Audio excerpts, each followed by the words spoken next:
We've taken off and it's been going wonderfully well. Patients are incredibly happy. The patients that we've performed this procedure on have really commented that the discomfort was minimal, less than what they were expecting, and they would have it again if they needed to. Then we've seen success in the size of nodules reducing even just after 1 month of treatment by almost 50%, which has been really significant to see and rewarding from our perspective. And to actually see that success has really made me feel really good about how we treat our patients.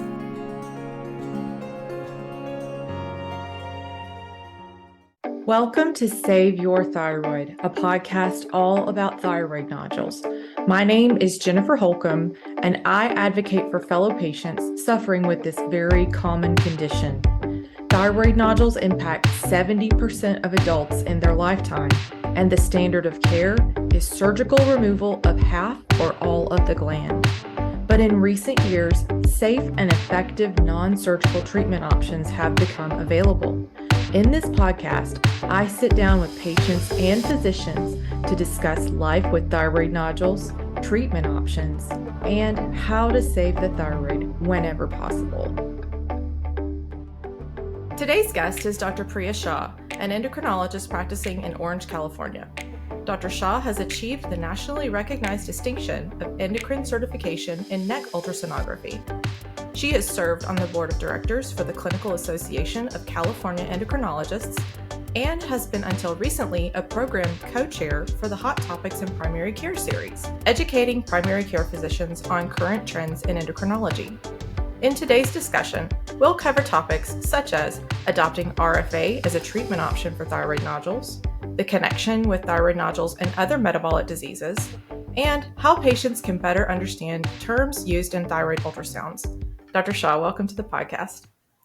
Thank you so much, Jen. I greatly appreciate the opportunity to be with you today, and I'm so excited to be here. Let's just get started with a little bit of background about yourself. Tell us about your medical training and why you decided to become an endocrinologist. I grew up in Orange County, California, and I happen to continue to practice in Orange County, California, so didn't go too far. But I initially started my undergraduate and my medical school training actually at the University of Southern California in Los Angeles. I was lucky enough to be accepted into an 8-year medical program out of high school where I was able to continue my passion for learning about medicine. I subsequently went down to the University of California, San Diego, UCSD, for my internship, my residency training, and then as well my fellowship training in endocrinology, diabetes, and metabolism. And it was there that I really gained a significant interest in the field of endocrinology, working with patients from beginning to end, really developing continuity of care, getting to know them beyond their medical conditions and in their lives was really important to me. And I really fostered a very significant interest in thyroid while I was in my fellowship, and took every opportunity I could to do as many procedures as possible. In fact, I had the attendings page me if they had patients who needed biopsies so that I could be there, perform those biopsies, and continue to gain more and more experience in doing procedures in thyroid care. So you had a passion for thyroid specifically from the beginning, is what it sounds like. I did. It was just really a part of the body that intrigued me. And actually, I was diagnosed with hypothyroidism when I was in medical school. And I think that's where I started to develop an interest in learning more about the thyroid. And then again, the biopsy, or the fine needle aspiration, I should call it really, because it's more that than a biopsy, is the only procedure we as endocrinologists perform. So it just became something very interesting to hone in on and to gain skill in, and not to give up at that early stage of my training. I was ready to embrace it. I'm sure that your avidity for doing those biopsies was an excellent segue into you doing RFAs. Absolutely. I mean, I think the biopsy is, your base point, and the RFA is just a natural transition on. And in our office, the one thing that I really truly value is the fact that we feel we are a one-stop shop for our thyroid patients and our endocrine patients. We can do the consultation to see those patients, to learn more about them and their conditions. We can counsel them. We can actually perform the diagnostic ultrasound on site. And I do them myself, which I really feel limits the number of eyes and people that are involved in that process. In our office as well, I'm able to do the biopsies for the nodules that I feel need that biopsy. And then the ability to handle a treatment protocol with a radiofrequency ablation procedure is just a nice complete package to be able to offer that patient. So they really don't need to go anywhere else. And I really love that because, again, we have patients coming in all the time who get frustrated by having to go to other facilities or other locations, or having technicians perform procedures that radiologists read. And then the endocrinologist or the primary care physician is then reading that report, interpreting that report. So you have so many people involved, and it's Definitely. really nice to be able to do it all in one place with one set of eyes. Yes, and patients always appreciate that. That's a common discussion in our community, that patients feel like pinball in a pinball machine, bouncing from one doctor to another all the time. And it's so nice when they can go to one physician for all of those tests and evaluation, and, as you said, continuity of care. Let's get right into then you doing RFA and why you decided to do this procedure, what your training experience was like. How did that experience prepare you for actually offering the procedure in your office? Pre-COVID, actually, in 2018, I think when RFA first came to the United States, I was at one of those initial seminars in Los Angeles, listening and learning about this new technology. And previously, I had not actually heard much about it, although we know it's been around in the world internationally for a decade prior. That had been performed in Europe, in South America, and South Korea. So, the interest stemmed then, and then COVID happened. Unfortunately, things got put to a little bit of a halt. But after things settled down, I again gained interest in learning more about it and was able to observe a colleague of mine, an endocrine surgeon in Los Angeles, who started doing RFA in her practice. And we chatted numerous times. She actually invited me to come up and watch her perform the procedures for a day. And that was a wonderful didactic experience, really learning hands-on with somebody who had been proficient at that point in doing this procedure.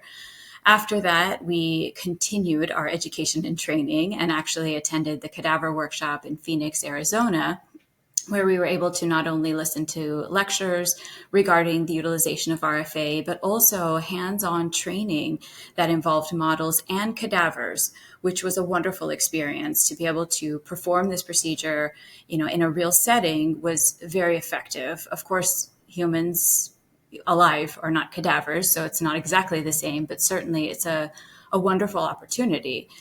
We took it one step further, and we actually had Dr. Kathleen Hands, who I think this platform is very familiar with, who has been a pioneer in RFA in the United States, be present during our first set of cases. And having an expert be present was fantastic. She offered a wealth of knowledge and guidance and was actually very pleased with our technique, and felt, given our experience in doing so many biopsies, that this was just a natural extension of that. Subsequently, we've taken off, and it's been going wonderfully well. Patients are incredibly happy. The patients that we've performed this procedure on have really commented that the discomfort was minimal, less than what they were expecting, and they would have it again if they needed to. And so that was a very positive experience, and we've seen success in the size of nodules reducing even just after 1 month of treatment by almost 50%, which has been really significant to see and rewarding from our perspective, because you really don't know what's going to happen until you see it with your own eyes. And to actually see that success has really made me feel really good about how we treat our patients. That's excellent. Yeah, I always love it when patients come back to our community after treatment and they say, my nodule's down by 50%. I'm so excited, and I can see a difference in my neck. And I experienced that myself after my procedures as well. It really is just incredible to see those changes happening so quickly after a procedure. So tell us a little bit about how you do the procedure in your clinic. We've started by actually doing this procedure on a Friday afternoon or a Saturday morning, and we've done that really out of convenience for the patient. I think not having to worry about getting back to work, not having to worry about missing any days, which thankfully we're learning with this procedure, there really isn't a lot of downtime at all. Mm-hmm. But I think it sets up for a nice, comfortable, calm environment in the office. We'll prep them on what to expect. We do use local anesthesia. We actually as well use a mild anti-anxiety therapy, such as a small dose of Xanax, really helps to calm the patient down.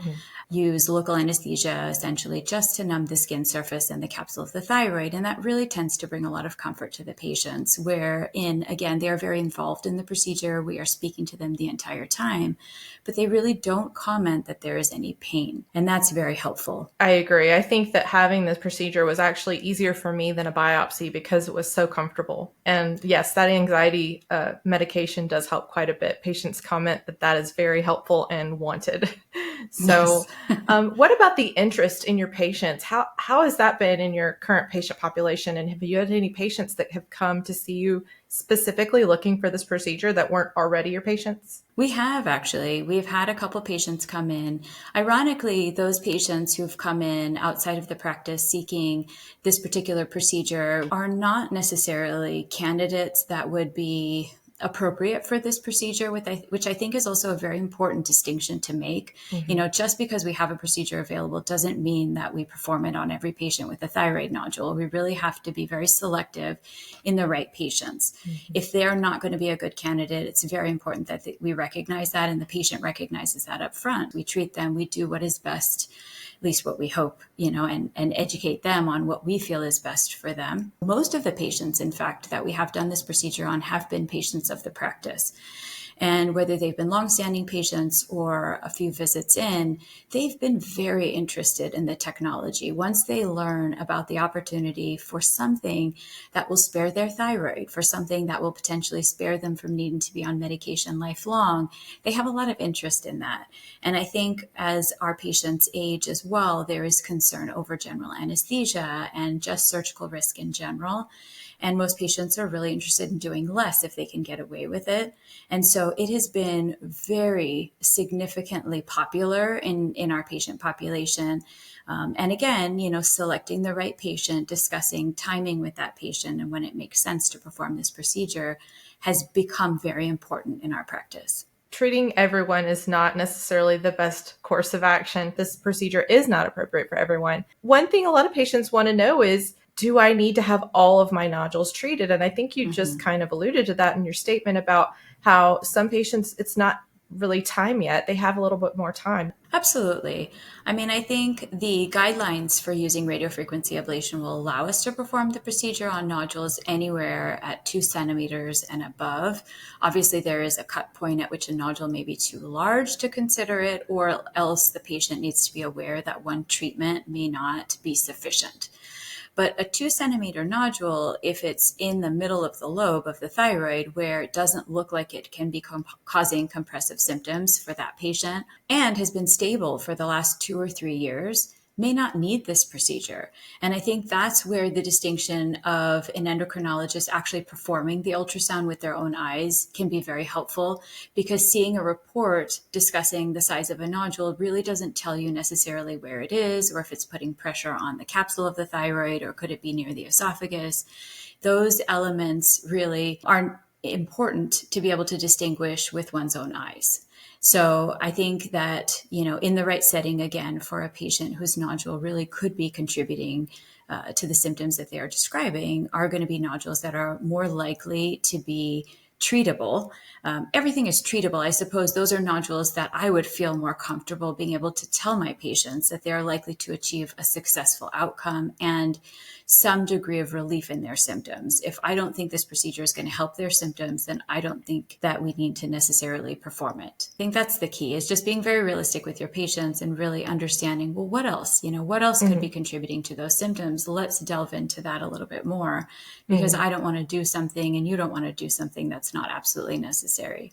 Yeah, if a patient comes to the group and says, I have a 1 centimeter nodule, could this be causing all of these symptoms? Unless it's in a really specific location that would be causing an effect on a structure in the neck, it's probably not actually the root cause of those symptoms. So I agree. I think that it's important to make sure that you're evaluating everything in light of, all of your experience. And like you were saying, just having that real-time ultrasound, which I want to talk more about in just a moment, that's key. Having those reports and having those still images, it's just not quite the same. I want to talk a little bit about your involvement with teaching residents and fellows. Do you educate them on thermal ablation techniques as well? And are you planning to train any physicians in the future on RFA? Yes, actually, our office is, I think, a bit of a unique hybrid of private practice with academics. We try to maintain a bit of a link to the University of California, Irvine, which is our local university. And the fellows that are training in that program are part of a CACE conference in our office. We hold this conference twice a month. We have the local endocrinologists as well in participation. And what's fantastic is that we discuss together difficult cases, some of which may be patients with thyroid nodules or thyroid cancer. We have a very large population of thyroid cancer in our office as well that we manage.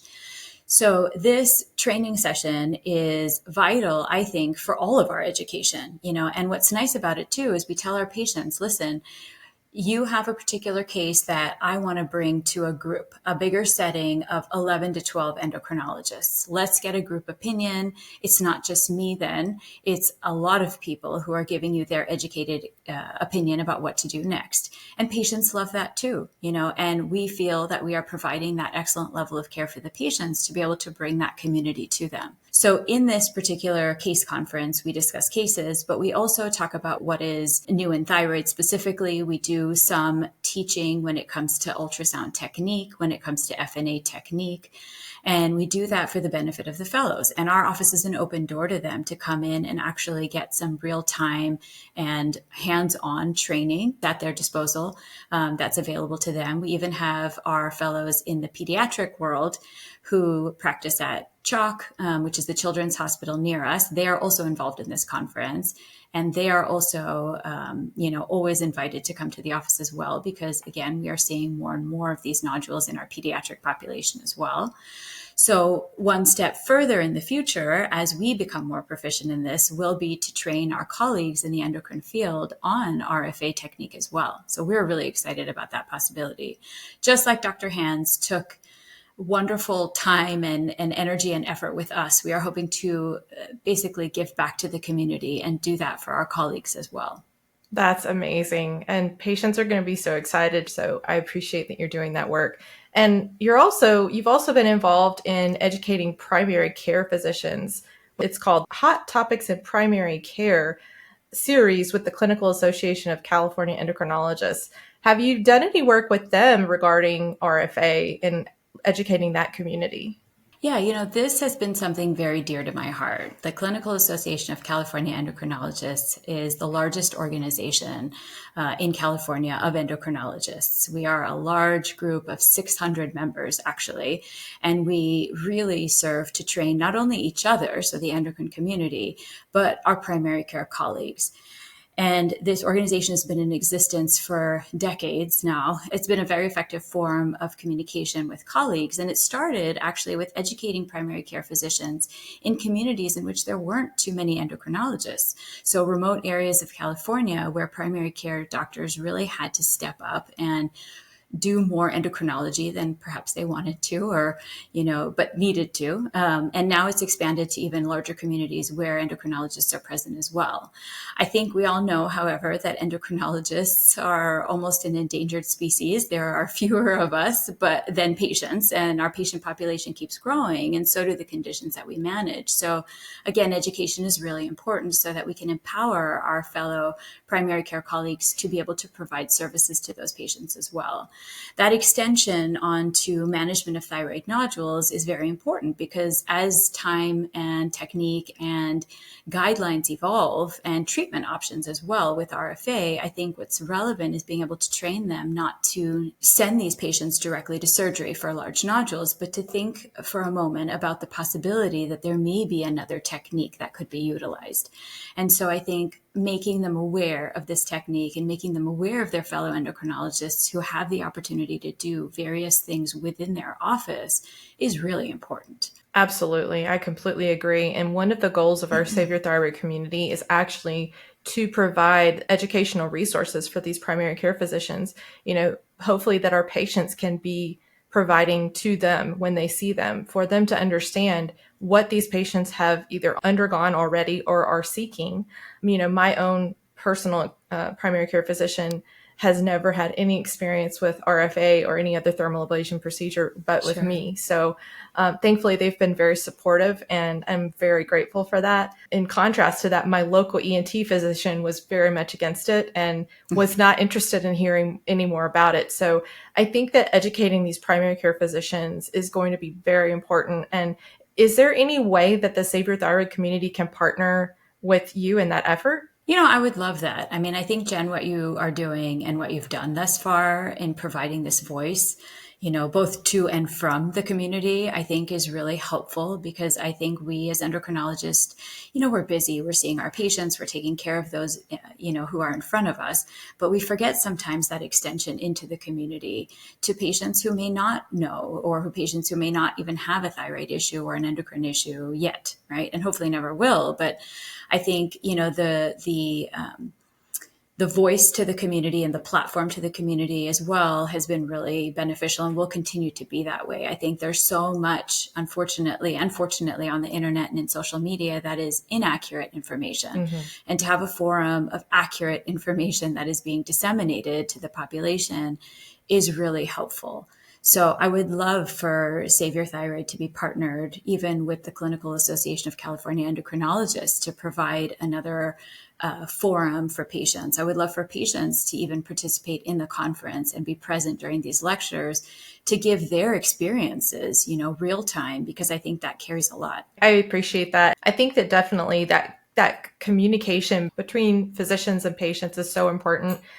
One of the things that I always hope to do is to break down any barriers between physicians and patients and bring us closer together, because so many patients, have that, unfortunately, sometimes frustration with physicians, and there's like a lack of maybe being able to understand one another. And so, I think that working together like this is so vitally important. So thank you for that. Let's kind of change gears just a little bit. I want to talk about some of the connections between thyroid nodules and other metabolic diseases, because it's really common for patients in our community to want to know, how in the world did I end up with this thyroid nodule? Mm-hmm. So with your training and background on metabolic conditions like diabetes and PCOS, do you see any connections between these maladies and thyroid nodules? And tell us a bit more about your thyroid side of your practice versus the diabetes side of your practice. It's very interesting, because I think that there's more and more data coming out these days about the connection between type 2 diabetes and polycystic ovarian syndrome and thyroid conditions and thyroid nodules.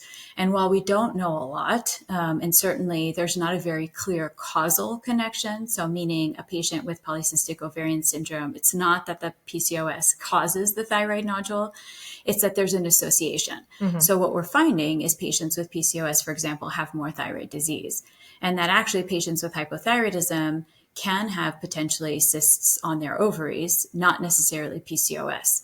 So when we look at type 2 diabetes, we're seeing the same connection. We're seeing more nodules within those thyroids. And I think that that distinction is important for us as endocrinologists managing metabolic conditions, because we have to be aware of screening those patients as well. And that doesn't mean everyone needs an ultrasound, but what that does mean is that they do need a physical exam, they do need an evaluation, and at least a thought about the fact that they might have thyroid disease as well, and perhaps nodules. And I think the one possible link in connection that has been studied is maybe insulin resistance, and that insulin resistance, which we know exists in both PCOS and type 2 diabetes, can maybe be the reason for the development of these nodules.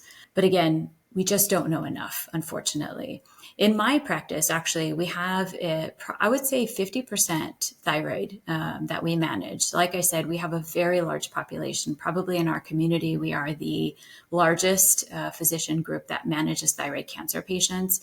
And I think, again, it's because of the ability of performing those ultrasounds, biopsies, and then post-operative and surveillance ultrasounds all within the office. We're very comfortable managing our thyroid cancer patients and our thyroid patients. And then we have, probably the great majority, also 50%, is diabetes. And that doesn't leave more percent for other things, but certainly there are a lot of patients we manage with other endocrine disorders as well, because many patients are going to have both, And so, I think we just have a very large population of general endocrinology as well. I really appreciate you kind of highlighting that connection, because I think it's really important for patients who do have issues with their metabolism to work on that. There's a constant influx of questions about what diet should I follow to help with a thyroid nodule. And while I don't know that any kind of diet is really going to make a nodule go away or reduce in size, you're always going to hope to elicit some sort of change in the future, and hopefully prevent new nodules from occurring. So I think doing things to improve metabolic health is always a good thing, regardless of thyroid nodules or not. So I saw a quote where you mentioned that both of your parents are physicians and that you learned from them early on that compassionate listening and up-to-date knowledge are the keys to healthy patients and a successful practice. Was your desire to adopt RFA rooted in that idea? Absolutely. I mean, I think everything I do day in and day out is rooted in this belief that I feel as an endocrinologist, my job is really about patient education. I spend a lot of time talking to my patients, educating them on options, educating them on why things are the way they are, or what it is that we need to do next, or what options we have for treatment, in any disease state they may have, whether it be diabetes, polycystic ovarian syndrome, osteoporosis even, or thyroid conditions. I think, and I tell my patients as well, that I am educating you and it's up to you to make the decision. I'm not going to make it for you unless you ask me for guidance. But my role is really just to give you all the information. And then it's up to you to really make a decision about what you want to do. And thankfully we have options. And being able to provide yet another option is always a fantastic thing for a physician, because the technology, healthcare, everything is moving so fast, I think more so than it ever did before. And not only are we having to stay up to date with everything, which is a challenge in and of itself, but it's also an opportunity. And it's a fascinating opportunity to be able to hone in on another skill that's an extension of your practice. And as I mentioned, being able to not only diagnose a condition and then treat a condition as well without having to send your patients out is, just feels so good. And it feels so nice for that patient too, because I think that they develop a really strong bond and relationship with their physician. Definitely. I think that education is so important. I mean, that's the whole backbone of what we do in Save Your Thyroid, is helping patients understand so that they're not anxious. An educated patient is going to be way less anxious. And I can say from personal experience, that's the whole reason I started the community in the first place. Was I had an encounter with another patient who helped fill in the blanks for me about what to expect with my RFA procedure. So thank you that you're spending such a great amount of your time towards that education of your patients. So switching gears again a little bit, I want to talk more about ultrasound. So you have this ECNU ultrasound certification. Tell us a bit about what that certification is and how it has transformed the way you practice. So the Endocrine Certified in Neck Ultrasound certification actually was through the American Association of California Endocrinologists. They had a program which included requirements for attending a course in thyroid, parathyroid ultrasonography. There was also an examination that I needed to take, as well as submission of numerous cases through a breadth of thyroid ultrasounds, through various thyroid images, whether it be a patient with underlying Hashimoto's or just a normal thyroid nodule or even a normal thyroid. As well, there needed to be nodules and biopsies and a lot of information. So it was a pretty rigorous process to achieve this certification.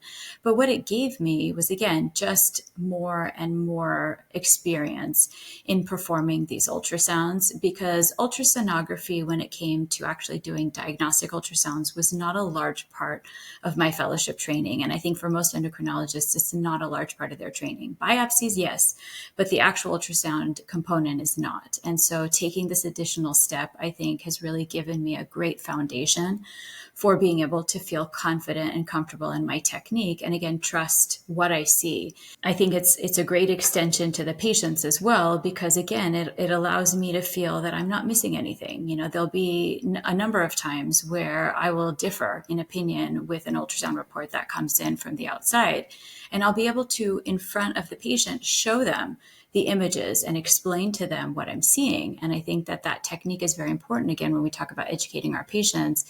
and enlightening them, and giving them all the information that helps them to understand what's going on when that process doesn't always occur. One of the common issues we see is a patient will have RFA or another procedure. They'll travel oftentimes to get this done. And so when they have their local follow-up with an ultrasound tech or an ENT or someone else who maybe doesn't know about RFA or just an ultrasound tech, not to diminish their skills and their training, but has less training and understanding than what you just described, the patient will get an ultrasound report that does not really add up. And so frequently we'll have patients saying, I had my ultrasound and it says that my nodule didn't shrink at all. When I say to them, well, who did your ultrasound? Was it the person who did your RFA or was it someone locally that was different? And oftentimes they'll say it was someone locally that was different who didn't understand what they were looking at. When they go back to their original physician who did the RFA, oftentimes we get a completely different answer. I want patients to understand that your doctor has to, as you were just describing, have this rigorous background in understanding ultrasound and what they're looking at. And so I think that training that you underwent for that certification is very important. As I said before, not to diminish ultrasound technicians, but the ultrasound quality that you're going to receive from a physician who does these in office every single day is going to be different than what you would receive in an imaging center from someone who doesn't really understand what they're looking at. Absolutely. And I think the other thing that you make a really good point about, Jen, is that, when patients have had radiofrequency ablation, for example, to their nodules, the characteristic features of the nodules do change. And if it's not the same physician or ultrasonographer looking at that nodule and knowing about the history of that patient, they can have a very different take on what that nodule looks like. So patients who have had RFA really need to remember to keep that as part of their clinical history. And they need to go to somebody who's proficient in reading a nodule after radiofrequency ablation to understand the distinction. Definitely. Yeah, my experience with that with my local ENT was that he was terrified that I had suddenly developed thyroid cancer. And I tried to explain to him what happened, and he was just so upset, so worried. So that's definitely very important. With us talking about ultrasound, let's kind of dive a little bit into the terminology of what's used in these ultrasound reports to help patients better understand what these reports are saying. Some of the terms that we see a lot are hypoechoic, taller than wide. Would you kind of give us a little primer on those terms and what they mean? I think this is really important. I mean, in the endocrine community and the radiology community, these terms are very helpful because they help distinguish characteristic features that are likely to make a nodule more suspicious versus less suspicious. So hypoechoic actually means that the nodule is darker than the background tissue of the thyroid. And it does give a slightly more suspicious feature to that nodule for it to be hypoechoic. If you see a nodule that is taller compared to wide, which means, again, it's growing taller, that is another characteristic feature of a nodule that can be more suspicious. The presence of having calcifications, for example, or a border that's very irregular or jagged, these are characteristic features that are also going to be more suspicious. If you see a nodule described as being cystic or isoechoic or solid or cystic, that combination, these are more benign features. If you see the presence of something called comet tails, which you might see as well, that's actually something suggestive of colloid. Colloid is a nice normal protein material that we find in thyroid nodules, and we see in a lot of thyroid cysts. So these are all good words. They bring about reassurance when we're looking at that report and we're reading the characteristic features. And, there's two scoring systems that are used. I think most patients are going to see on their ultrasound reports coming from institutions a TI-RADS score.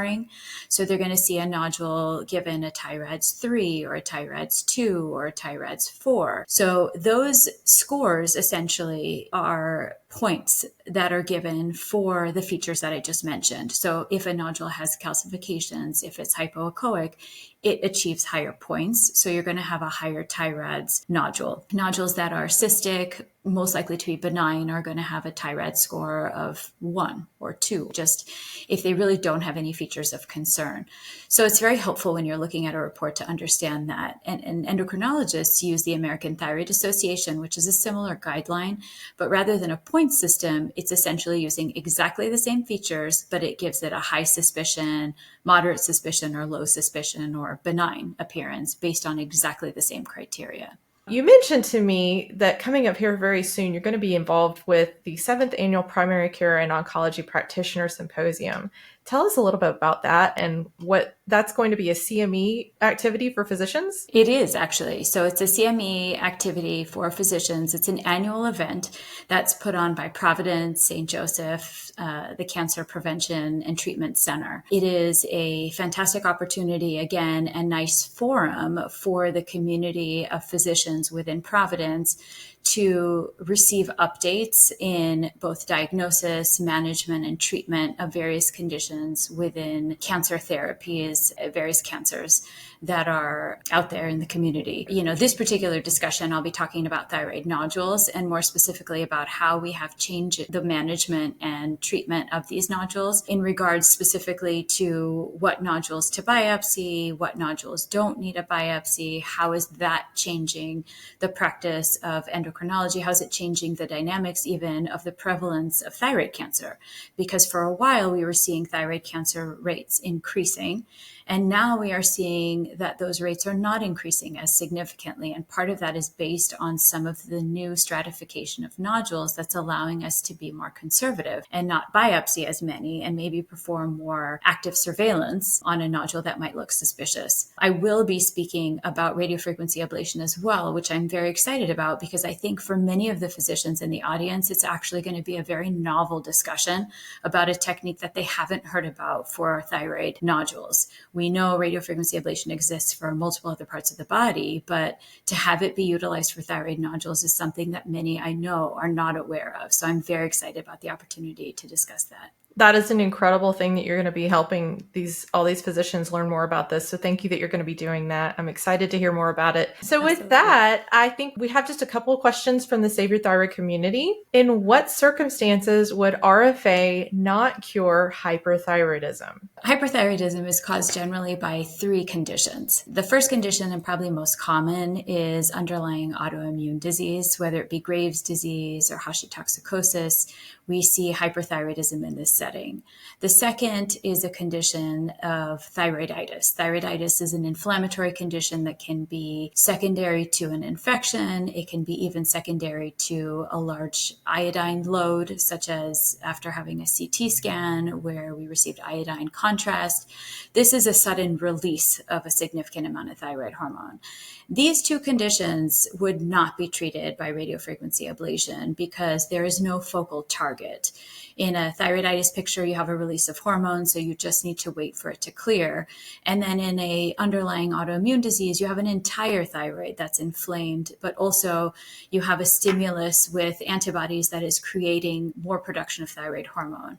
And you're not going to perform radiofrequency ablation on the entire thyroid.